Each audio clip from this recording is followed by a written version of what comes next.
अस्सलाम वालेकुम first year. आज हमने वायरसेस के कुछ डिजीज़ के बारे में डिस्कस करना है। लास्ट लेक्चर तक हमने वायरसेस के बारे में पढ़ा था, उसके अलावा वो बैक्टीरियोफेजिस का लाइफ साइकिल हमने डिस्कस किया था। अब हमने वो डिजीज़ पढ़नी है जो कि किसी न किसी वायरस की वजह से होती हैं, जैसे आजकल कोरोना वायरस की वजह से हो रही हैं। तो इस पूरे वायरस का नाम है कोविड-19, ठीक है। तो ये भी एक वायरल डिज़ीज़ है, एक वायरल इन्फेक्शन है। इसी तरह से हमने आज कुछ वायरल इन्फेक्शन पढ़ने हैं जो कि आपने नाम इनके ऑलरेडी सुने हुए हैं। आज थोड़ी सी उनकी डिटेल हम लोग डिस्कस करेंगे। अच्छा, तो इसमें सबसे पहले है हमारे पास एक डिज़ीज़ जिसका नाम है स्मॉल पॉक्स, और आप लोगों ने कॉमनली इसको सुना भी हुआ है कि स्मॉल पॉक्स क्या होती है। लेकिन डिटेल में इसकी क्या है कि सबसे पहले ये कॉज किस तरह से होती है। तो एक पॉक्स वायरस है, वायरस का नाम है पॉक्स वायरस, और ये एक डीएनए वायरस है। मैंने आपको बताया था कि वायरसेस के अंदर जो जेनेटिक मटीरियल होता है इट मे बी आरएनए और इट मे बी डीएनए, ठीक है। तो उसके अलावा इसकी एक और प्रॉपर्टी ये होती है कि जो जेनेटिक मटेरियल होता है वो मे बी इन्वेलप्ड हो और मे बी जो है वो नेकेड हो, ठीक है। इन्वेलप्ड का मतलब जब वो मैंने आपको बताया था कि ये मेम्ब्रेन के साथ ही जब ये डीअटैच हो जाता है तो उसको हम कहते हैं कि ये इन्वेलप्ड वायरस है, ठीक है। ऊपर मेम्ब्रेन होती है, अगर मेम्ब्रेन के बगैर हो तो फिर वो नेकेड होता है, ठीक है। तो pox virus DNA enveloped virus है। उसके अलावा एक एंशियंट डिजीज़ है, मतलब बहुत पुरानी डिजीज़ है। उसके अलावा इसका चाइना में जब ये डिज़ीज़ होना स्टार्ट हुई थी तो उस वक्त चाइना में इसका एपिडेमिक भी हुआ था। एपिडेमिक मतलब जैसे कोई डिज़ीज़ बहुत ज़्यादा फैल जाती है तो हम उसको बोलते हैं एपिडेमिक है। उसके अलावा इस डिज़ीज़ के अंदर होता क्या है कि हमारी बॉडी के ऊपर जो है वो बॉडी के ऊपर एक फ्लूइड फील्ड वेसिकल्स बन जाते हैं, ठीक है। जैसे पिंपल्स जिस तरह होते हैं उसी तरह से फ्लूइड फील्ड वेसिकल्स से बन जाते हैं। वेसिकल हम किसी भी स्फेरिकल चीज़ को बोलते हैं, ठीक है। तो हमारी बॉडी के ऊपर वो बन जाते हैं और बिकम पिस्ट्यूल्स लेटर। पिस्ट्यूल्स का मतलब भी पिंपल्स ही होता है, मतलब स्कार्स, पिंपल्स, दाने जिसको बोलते हैं, ठीक है। तो ये बन जाते हैं। उसके अलावा अब जब वो उसमें से जो फ्लूइड होता है वो येलो फ्लूइड सा वो निकलता है तो बाद में स्कार्स बन जाते हैं। स्कार्स हम बोलते हैं ज़ख़म या निशान को कहते हैं। और आपको भी पता है कि जब पिंपल वो ख़त्म होता है तो उसके निशान बॉडी के ऊपर रह जाते हैं, ठीक है। और उन जो ये निशान से बनते हैं उनको बोलते हैं पॉक्स।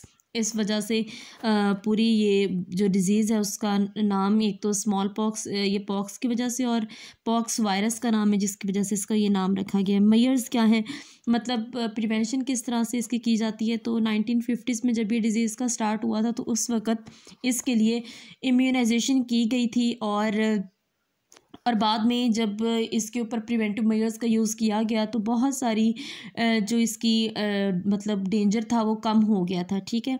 और उसके अलावा third world countries badly affected. Third world मतलब ये होता है कि अंडर डेवलप कंट्रीज़ जो कि बहुत ज़्यादा डेवलप्ड नहीं है या जिनके पास इतनी फैसिलिटीज़ नहीं है कि वो इसकी ये काम कर सकें, तो वो काफ़ी ज़्यादा इससे इफ़ेक्ट हुई थी, ठीक है। उसके अलावा 1980 में WHO जो वर्ल्ड हेल्थ ऑर्गेनाइजेशन है उसने ये अनाउंसमेंट की थी कि पूरी तरह से स्मॉल पॉक्स को इस दुनिया से इरेडिकेट ख़त्म कर दिया गया है, ठीक है।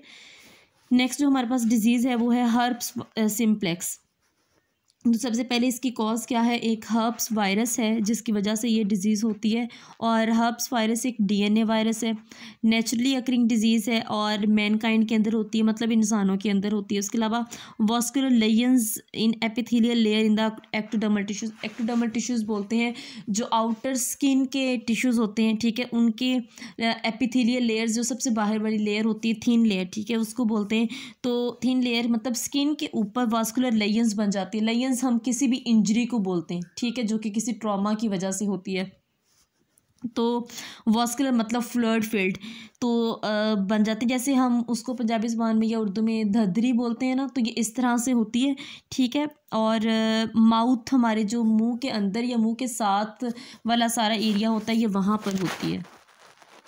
लिप्स या फिर स्किन की साइड्स वगैरह पे यहाँ पर होती है, स्किन की किसी भी और जगह पर। उसके बाद है इन्फ्लुएंज़ा। तो इन्फ्लुएंज़ा जो है वो एक आरएनए इन्वेलप्ड वायरस है, मतलब इसका जेनेटिक मटेरियल जो है वो न्यूक्लिक एसिड वो आरएनए की फॉर्म में होता है और इन्फ्लुएंज़ा वायरस की वजह से ये फैलता है और इंसानों में बहुत ज़्यादा ये फैलता है। ठीक है, उसके बाद है मम्प्स एंड मीज़ल्स। मीज़ल्स खसरे को बोलते हैं, मम्प्स भी इसी तरह की एक डिजीज़ है। ठीक है, और इस जो मीज़ल्स और मम्प्स जो वायरस कॉज करता है उसको बोलते हैं पैरामिक्सो वायरस। ठीक है, तो ये एक लार्ज वायरस है, इन्वेलप्ड वायरस है, आरएनए वायरसेस हैं। ठीक है, अगर आपको हर वायरस की कैरेक्टरिस्टिक्स भी आनी चाहिए कि ये कौन सा वायरस है। ठीक है, उसके अलावा हाईली कॉन्टेजियस, मतलब बहुत ज़्यादा ख़तरनाक भी है और फैलने वाली बीमारी है, वाइड स्प्रेड है, सेल्डम फैटल, लेकिन बहुत ज़्यादा फैटल नहीं होती। फैटल का मतलब ये कि इंसान की मौत नहीं इससे वाक़या होती।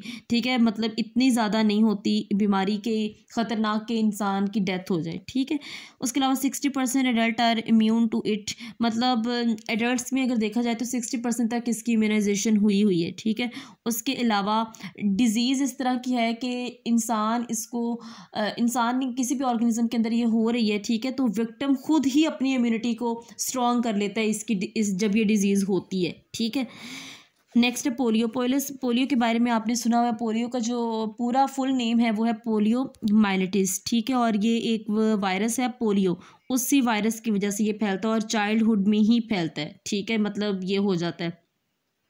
उसके अलावा जो ये पोलियो वायरसेस होते हैं ये स्मॉल वायरसेस होते हैं और आरएनए की फॉर्म में होते हैं। ठीक है, आरएनए, इसका जेनेटिक मटेरियल आरएनए होता है और स्फेरिकल कैप्सिड, मतलब कैप्सिड हम कहते हैं प्रोटीन कोड को, और इस तरह स्फेरिकल फॉर्म में ये कैप्सिड के अंदर आरएनए इसका प्रेजेंट होता है। AIDS, very very important disease and very very important topic. जो अच्छा, सबसे पहले एड्स क्या है? एड्स की मतलब फुल फॉर्म क्या है? Acquired immuno deficiency syndrome. Syndrome हम किसी भी ऐसी बीमारी को बोलते हैं जो कि बीमारियों की कलेक्शन हो, मजबूआ। ठीक है, बहुत सारी जब बीमारियां मिल जाती हैं तो हम उसको कहते हैं कि इसको सिंड्रोम है। ठीक है, तो ऐसा सिंड्रोम जिसके अंदर इम्यून डेफिशिएंसी हो जाए, मतलब बीमारियों से लड़ने की ताकत ख़त्म हो जाती है, तो उसको कहते हैं एड्स।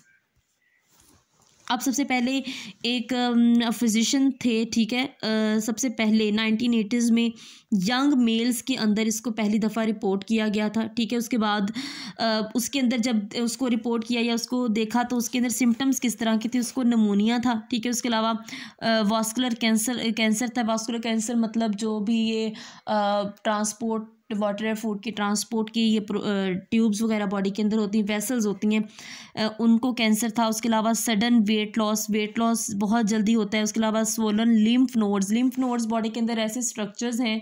लिम्फेटिक सिस्टम असल में हमारे बॉडी के अंदर इम्यूनिटी का सिस्टम है, इम्यून सिस्टम से रिलेटेड है, तो उसके अंदर हमारी पूरी बॉडी के अंदर लिम्फ नोड्स होते हैं। ठीक है, जो कि ट्रांसफर्स का काम करते हैं। अब उन लिम्फ नोड अगर वो स्वोलन हो जाएं तो ये हो सकता है। उसके अलावा लॉस ऑफ इम्यून फंक्शन, तो सबसे बड़ी रीज़न उसकी है कि इम्यूनिटी कमज़ोर हो जाती है।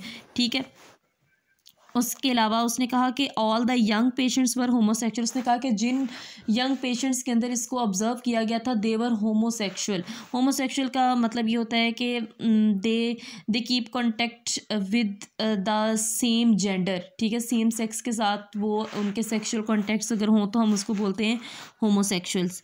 तो also discovered in non homosexual, उन्होंने फिर देखा कि जब होमोसेक्सुअल्स का ब्लड वगैरह या उनका दूसरे नॉर्मल ह्यूमन बीइंग से जो नॉन होमोसेक्सुअल्स थे उनके साथ करवाया गया तो नॉन होमोसेक्सुअल्स को भी जो था ये डिज़ीज़ हो गई थी ब्लड ट्रांसफ्यूजन की वजह से। तो 1984 में सबसे पहले इस बीमारी का एजेंट पता चला कि ये जो एजेंट या जो वायरस इसको कॉज करता है, तो पता चला कि, और उस वक़्त फ्रांस में एक इदारा है। ठीक है, पास्चर इंस्टीट्यूट, तो पास्चर इंस्टीट्यूट में काम हो रहा था, रिसर्च हो रही थी, तो उस दौरान पता चला कि ये जो एड्स है इसका कॉजेटिव एजेंट क्या है, ये किस वजह से ये फैलता है। तो 1986 के अंदर उस एजेंट को वायरस का नाम दिया गया। और कौन सा वायरस? HIV वायरस का नाम था HIV का मतलब है ह्यूमन इम्यूनो वायरस। ठीक है,